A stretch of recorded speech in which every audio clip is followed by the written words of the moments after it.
Welcome back once again to your YouTube channel ENCG Meet. So we have completed 18 questions of the trip of Leola, the story by Guillermo Posang. So continuation, 19th question. What do you think would be the fate of the balloon? I hope that the balloon would successfully land after the journey. That is what I feel about. So sometimes you can say negatively, I think that, or I don't hope, or I hope that the balloon would not successfully complete its mission. Like that, yes or no question you can. Why does, question number 20, why does the mallet ask the captain to throw down half a handful of sand from the ballast? Mallet asked the captain, ASK, Mallet asked the captain, ASK, not AS, ASK, asks, ASK, yes, ASK, yes, ask, that is the question. ASK, yes, correct.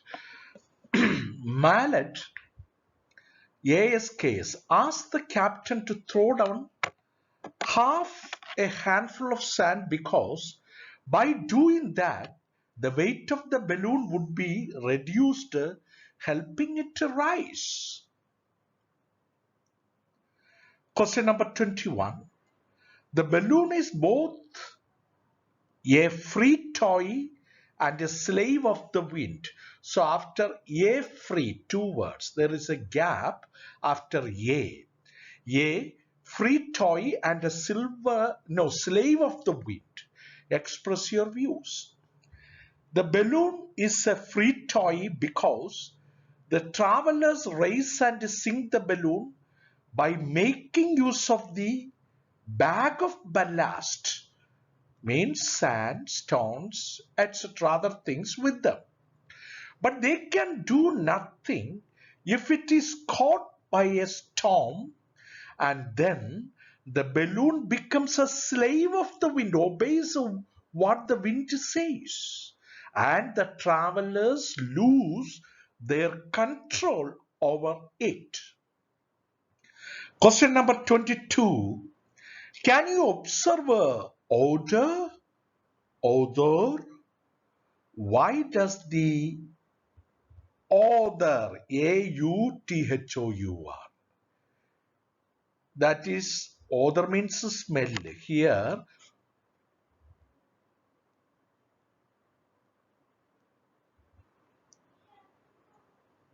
odor, AU, that is in your textbook question. Can you observe odor? Why does the author,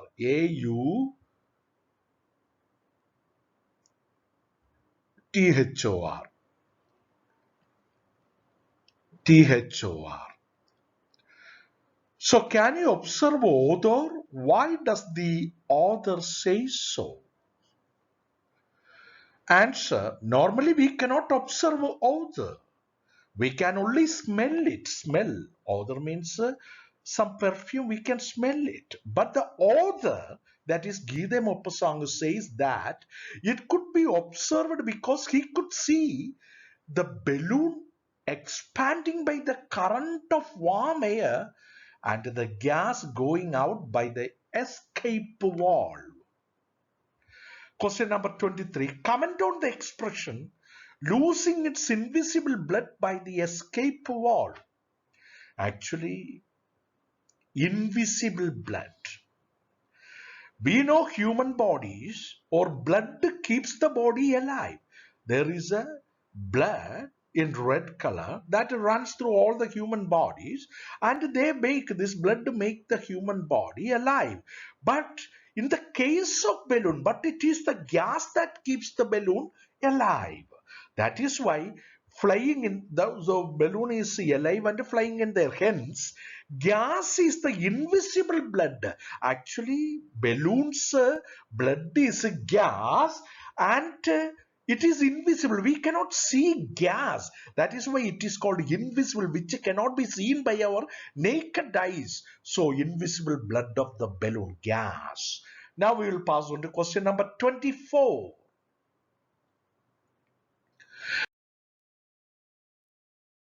What do the mist covered earth? Mist means snow. Snow covered earth and star studded sky. You see, at night the sky will be studded with numerous stars indicate. The mist covered earth and star studded sky indicate that it is night. And the balloon with the passengers in it are at a great height. They are in the almost in a very high height. Question number 25. How is the rising of the moon described? A silvery light appears. That is moon's coming. And makes the sky turn a little pink. It is rising from unknown depths. We don't know which depth they are coming, a silvery light. Behind the horizon, on the edge of a cloud. There we can come. Now question number 26. Look at the expression delicious inertia. Identify the figure of speech used here. Yes, we can identify the speech, and it is a metaphor. Look at the expression identify. Can you identify the figure of the speech used here? Yes, it is metaphor. Question number 27. Why is space travel considered a delicious inertia by the narrator? Inertia means apathy. Apathy means unwillingness to move or act. We are simply sitting and looking. No standing, a little bit standing up. We cannot jump, we cannot walk, we cannot work out, we cannot rest. The narrator feels that the space travel is wonderful and compares this space travel, it means space travel, to a delicious food. There is a great sensation of satisfaction and happiness while traveling in space in a state of inertia. Happiness is there, satisfaction is there. We enjoy the delightful sights and sounds, but they cannot do anything, only sitting and watching and standing. They feel like birds that don't even have to flap their wings. That's all. Question number 28. The author calls the balloon a world wandering in the sky and a wandering traveling world. Can you coin similar descriptions of the balloon? So we can say soaring, fleeting world.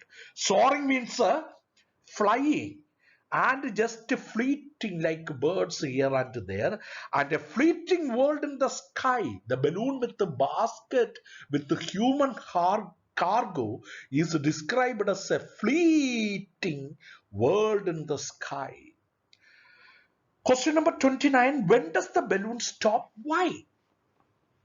The balloon stops when it reaches a height of 2,350 meters. The air pressure must have come down, so the balloon stops rising and then it starts to descend, coming down, because air pressure must have come down. There is no air pressure, so the balloon stops rising and then it starts to coming down, descend. Question number 30. How does the author describe the rapid descent of the balloon? Rapid, immediate, very fast coming down of the balloon. The author says that they are going down very rapidly. The author says that the balloon with the basket and also with the human cargo in it is going down, descending very speedily, very rapidly. Monsieur Mallet, a mallet means Monsieur Mallet, Mr. Mallet, asked the passengers to throw out more ballast to reduce the waste from the ballast where stones and stands and other weight things are kept. They are throwing out the sand and stones to lighten, to make the weight very light of the balloon so that it can fly upwards. When weight is going out of the basket, this balloon can go upwards. But their descent means coming down, is so fast that the sand they throw flies back into their eyes. Against the sand so throwing out is coming back to their basket. Question number 31. How does the shadow of the balloon appear to the travelers? Shadow of the balloon appear to the travelers.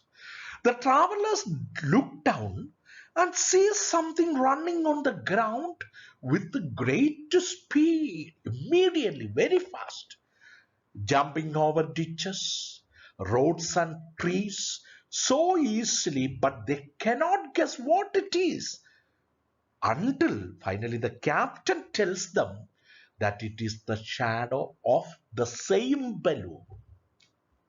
Question number 32.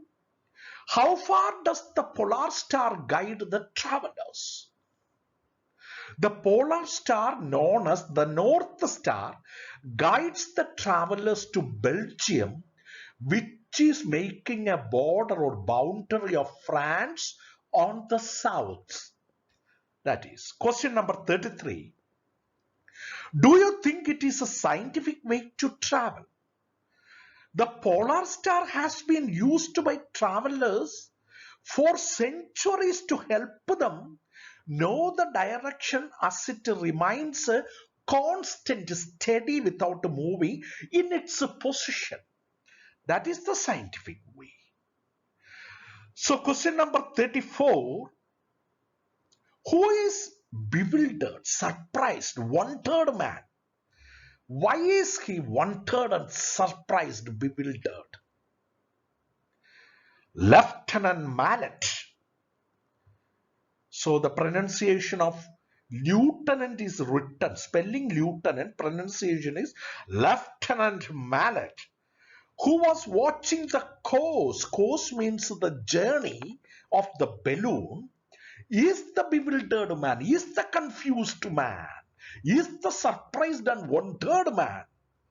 He is confused or wondered or bewildered or surprised because the balloon is moving so fast, very fast, that he does not even know where they are. That is all. Question number 35. Comment on the reaction of the captain to the roaring of the wind. Can you justify the captain's behavior? The captain knows that the sound they hear is the sound of a storm, gale approaching. He does not want to frighten his passengers, so he says, it is means the sound he hears is the sound of the waterfalls, and nudges, making some gesticulations with his elbows and telling the narrator means Gide Mopasang, the writer of the story, to keep silent. The captain's behavior can be justified. Of course, we can justify because the passengers, other passengers may do something foolish. They may do something foolish in a frightened state. That means if they know that it is a storm, they will be frightened, and that would be very dangerous. If the passengers doing something foolish in a frightened state, that would be very dangerous because they are in a very small basket of a flying balloon. It is a precarious journey. Then question number 36. Identify the sights and sounds that welcome the dawn. Dawn means early morning, just 4 a.m. in the morning or 4:30 a.m. in the morning. That's all. Let us see sights. Gathering of clouds, we can see the picture in our mind. Hiding the moon, yes, clouds are hiding the moon. Picture, sights.